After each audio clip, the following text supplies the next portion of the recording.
नमस्कार दोस्तों, जय माता दी। ओम नमः शिवाय। डिवाइन भक्ति चैनल में आपका स्वागत है। इस दिव्य कथा प्रसंग में आज हम आपको सुनाएंगे आषाढ़ माह के दूसरे अध्याय की एक चमत्कारी और सच्ची भक्ति पर आधारित कथा।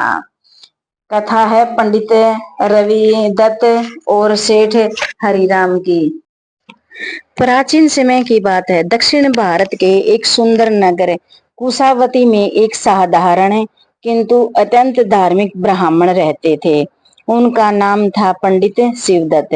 वे बहुत ही ईमानदार, धनी किंतु धर्मपरायण व्यक्ति थे।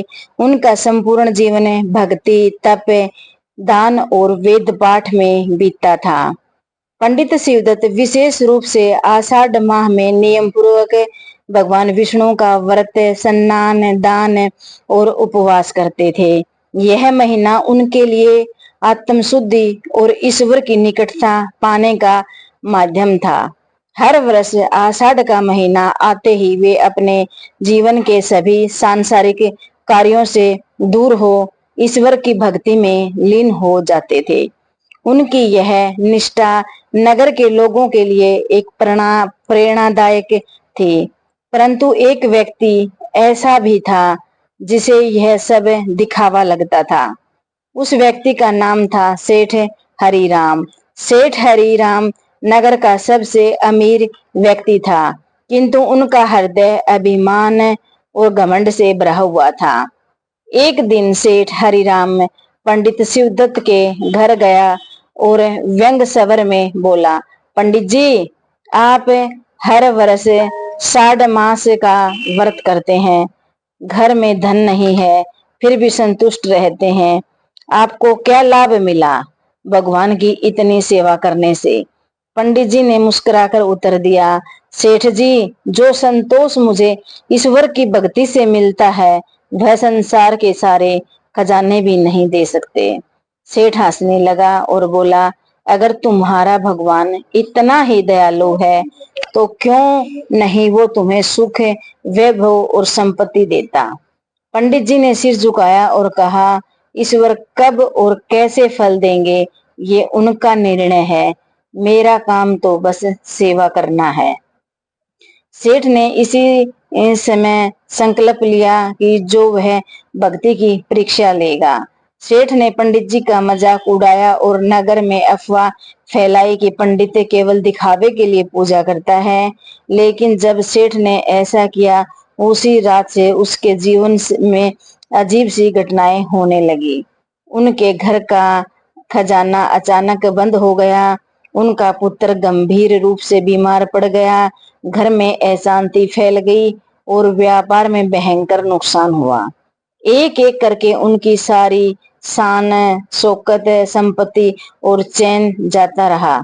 सेठ को समझ ही नहीं आया कि ऐसा क्यों हो रहा है। एक रात उसे सपना आया। सपना अत्यंत स्पष्ट था। भगवान विष्णु स्वयं प्रकट हुए और बोले, हे हरिराम, तूने मेरे सच्चे भगत की निंदा की है। अब तुम पंडित शिवदत्त से क्षमा नहीं मांगेगा और आषाढ़ मास का व्रत नहीं करेगा, तब तक तुम्हें शांति नहीं मिलेगी। सुबह होते ही सेठ हरिराम दौड़ता हुआ पंडित शिवदत्त के पास आया और रोने लगा और बोला, पंडित जी, मुझे क्षमा करें। मैंने आपके धर्म का, आपकी भक्ति का अपमान किया। मेरे परिवार पर संकट आ गया है। कृपा कर मुझे माफ करें और मार्ग दिखाएं। पंडित शिवदत्त ने करुणा से उसे उठाया और बोले, भगवान विष्णु केवल दिखावे की भक्ति से प्रसन्न नहीं होते, वे सच्चे हृदय को पहचानते हैं। अब यदि तुम सच्चे मन से आषाढ़ मास का व्रत करो तो भगवान अवश्य कृपा करेंगे। सेठ हरिराम ने वही किया। उसने पूरे माह नियम पूर्वक व्रत रखा, गरीबों को अन्न, वस्त्र दान दिए, हर दिन भगवान विष्णु का नाम जपा। कुछ दिनों में ही उसके घर का वातावरण बदल गया। उसके पुत्र का स्वास्थ्य ठीक हो गया, व्यापार में फिर से लाभ होने लगा और सबसे बड़ी बात, उनका अहंकार समाप्त हो गया। कथा का संदेश, जो व्यक्ति आषाढ़ मास में सच्चे मन से व्रत करता है वह सभी संकटों से मुक्त हो जाता है। ईश्वर ने कभी देर करते हैं न कभी अन्याय, वे भक्तों की परीक्षा लेते हैं। भाइयों और बहनों, यही है आषाढ़ मास का चमत्कार। यह मास केवल उपहास का नहीं, आत्म शुद्धि और भक्ति का अवसर है। जो इसे श्रद्धा से करता है उनके जीवन में हर संकट टल जाते हैं। जय श्री विष्णु भगवान की, जय है आषाढ़ माह की। अगर आपको ये कथा प्रेमदायक लगी हो तो इसे लाइक करें, शेयर करें और डिवाइन भक्ति चैनल को सब्सक्राइब करें। अगले अध्याय में हम फिर से मिलेंगे, तब तक के लिए ओम नमः शिवाय।